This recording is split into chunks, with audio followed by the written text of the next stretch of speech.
नमस्कार, बहुत स्वागत है। मध्य प्रदेश के सरकारी स्कूलों के अतिथि शिक्षकों के लिए एक बड़ी खबर।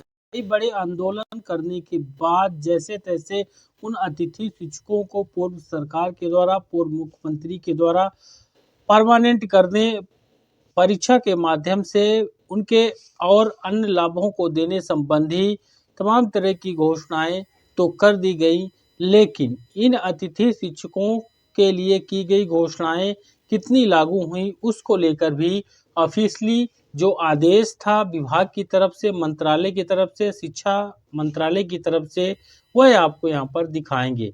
आगामी प्रक्रिया अतिथि शिक्षकों की जो परीक्षा के माध्यम से रेगुलराइजेशन है या फिर अन्य लाभ जैसे कि रेगुलर शिक्षकों को छुट्टियां दी जाती हैं, उस तरह के लाभ और अतिथि शिक्षक जो स्थायी कैडर के डेली वेजेस कर्मचारी की कैटेगरी पर आते हैं, उनके भविष्य को स्थायी करने संबंधी जो अपडेट है वह आपको यहाँ पर मिल जाएगा। बड़े आंदोलन ये यहाँ पर जैसा कि देख सकते हैं, हजारों की संख्या में जहाँ तक नजर जाएगी वहाँ पर लोग ही दिखेंगे और ये लोग जो हैं अतिथि शिक्षक हैं। इनके लिए साल 2023 में अतिथि शिक्षक महापंचायत हुई थी। इस महापंचायत में यहाँ पर आप देख सकते हैं सरकार की तरफ से आदेश जारी करके ये चीज़ें बताई गई थी। जैसे कि अगर घोषणा की बात करेंगे तो घोषणा में बताया गया था कि इन अतिथि शिक्षकों का जो मानदेय होता है वो 9,000 पहले था, उसको बढ़ा के 18 और इसी तरह 7,000 वर्ग 2 बढ़ा के 14, 5,000 वर्ग 3 बढ़ा के 10,000 यहाँ पर किया गया था। और यहाँ पर बताया गया है कि घोषणा का पालन हो चुका है। तारीख भी 29/9/2023 की दी गई है। साथ ही इसी तरह की अन्य घोषणाएं थी जिस पर जैसे कि अतिथि शिक्षकों के साथ अनुबंध पूरे शैक्षणिक सत्र के लिए किया जाएगा। इस पर इन्होंने बताया था कि अतिथि अध्यापन व्यवस्था तत्कालिक अस्थायी रूप से है। सामान्यतः रिक्त पदों पर नियमित शिक्षकों के अवकाश पर जाने, स्थानांतरण, सेवानिवृत्त की स्थिति में अतिथि शिक्षक रखे जाने का प्रावधान है। कुल मिला के इस वाली घोषणा को यहाँ पर पूरा नहीं किया गया था। फिर शिक्षकों को आगामी भर्तियों में 25% के स्थान पर 50%, तो ये यहाँ पर 50% कर दिया गया है। बात सही है। 20 अंक अनुभव प्रदान करने की बात यहाँ पर की गई थी। उच्च शिक्षा विभाग की भांति अतिथि शिक्षकों को न्यूनतम यहाँ पर 4 और अधिकतम 20 अंक अनुभव के, तो यहाँ पर आप देखेंगे 2024-25 से प्रदान किए गए घोषणा का पालन हो चुका है। यानी यहाँ पर सरकार चाल खेल गई। किस तरह से ये जो 20 नंबर थे ये शिक्षकों की भर्ती की प्रक्रिया पर 20 नंबर देने थे, फिर उनको न्यूनतम पासिंग क्राइटेरिया में लाना था। लेकिन सरकार और विभाग ने चाल यहाँ पर क्या खेला कि ये जो रेगुलर शिक्षकों की भर्ती होती है, सीधी भर्ती होती है, उस भर्ती में 20 नंबर न देके इन्होंने अतिथि शिक्षकों की भर्ती में 2024-25 से इस नंबर को ऐड कर दिया।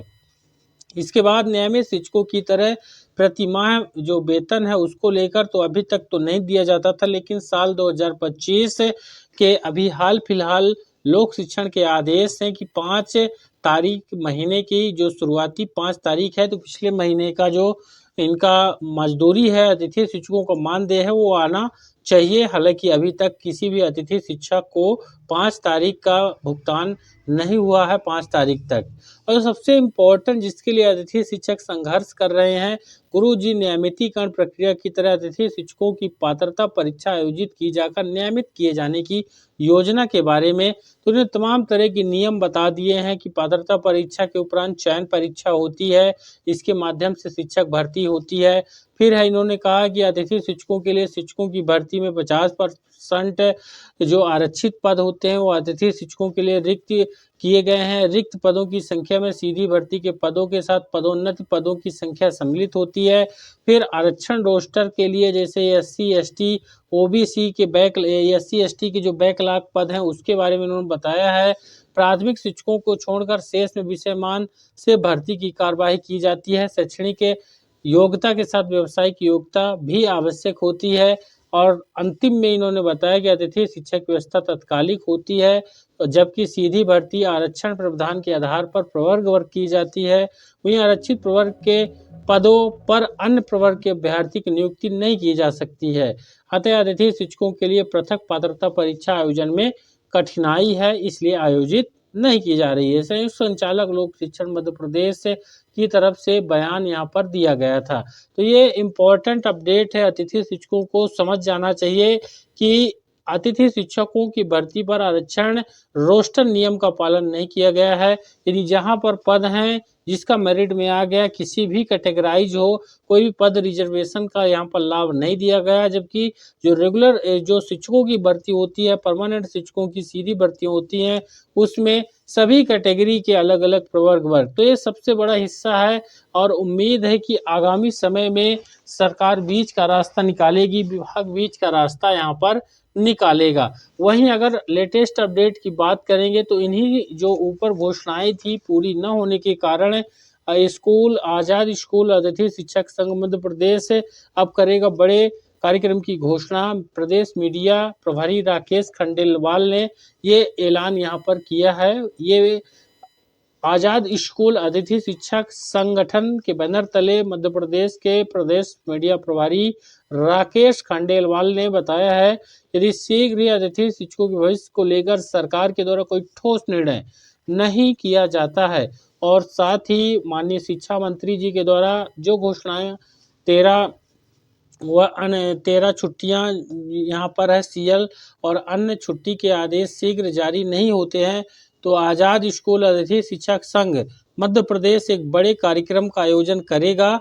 और संघ के मीडिया प्रभारी राकेश खंडेलवाल ने बताया है कि ये जो कार्यक्रम होने जा रहा है, ये प्रस्तावित कार्यक्रम के लिए अध्यक्ष केसी पवार सहित समस्त पदाधिकारियों और प्रदेश के समस्त जिलों में भ्रमण कर जागरूकता कार्यक्रम संपन्न करेंगे, जिसकी सूची जानकारी शीघ्र जारी होगी और जिसके अनुसार समस्त पदाधिकारी संघ द्वारा जो लिस्ट जारी की जाएगी उस जिले में पदाधिकारी पहुंचकर संघ की आगामी रूपरेखा पर चर्चा कर पाएंगे।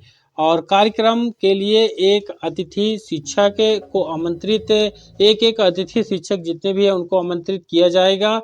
और आजाद स्कूल अतिथि शिक्षक संघ मध्य प्रदेश का एक ही उद्देश्य है, सभी अतिथि शिक्षकों का भविष्य सुरक्षित हो, चाहे वो कार्यरत हो या किसी कारण से वर्तमान में सेवा से बाहर हो। तो ये लेटेस्ट अपडेट है और यहाँ पर अतिथि शिक्षक जैसे कि ऊपर दिखाएं उनके लिए आदेश तो जारी होते हैं, लेकिन जो उनके मूल मुद्दे हैं, जो उनका संघर्ष रहा इतने 18 सालों का, उस पर सरकार कई तरह के नियम यहाँ पर दिखाती है। लेकिन मध्य प्रदेश सरकार को भी यह समझना चाहिए कि जब अन्य राज्यों में अतिथि शिक्षकों के लिए बेहतर नीतियां लागू कर दी जाती हैं, उस नीति के तहत वह अतिथि शिक्षक वहां पर लाभ जैसे कि अन्य है, जैसे कि मान लीजिए मध्य प्रदेश में अतिथि शिक्षकों का जो मानदेही है वह मानदेही बहुत कम होता है। अगर उनको रेगुलर शिक्षकों का मूल वेतन ही दे दिया जाए तो भी उनका परिवार ठीक ठाक चल सकता है। और धीरे धीरे परीक्षा या फिर अन्य बीच का रास्ता जैसे अन्य राज्यों की सरकारों ने निकाला है, उस तरह से ये अतिथि शिक्षकों को लाभ दे सकते हैं। देने की मंशा होनी चाहिए, चाहे मुख्यमंत्री हो या शिक्षा मंत्री। इस बारे में आप भी अपनी राय कमेंट में बता दीजिएगा, वीडियो को लाइक कर दीजिएगा और चैनल पर नए हैं तो सब्सक्राइब भी जरूर कर लीजिएगा।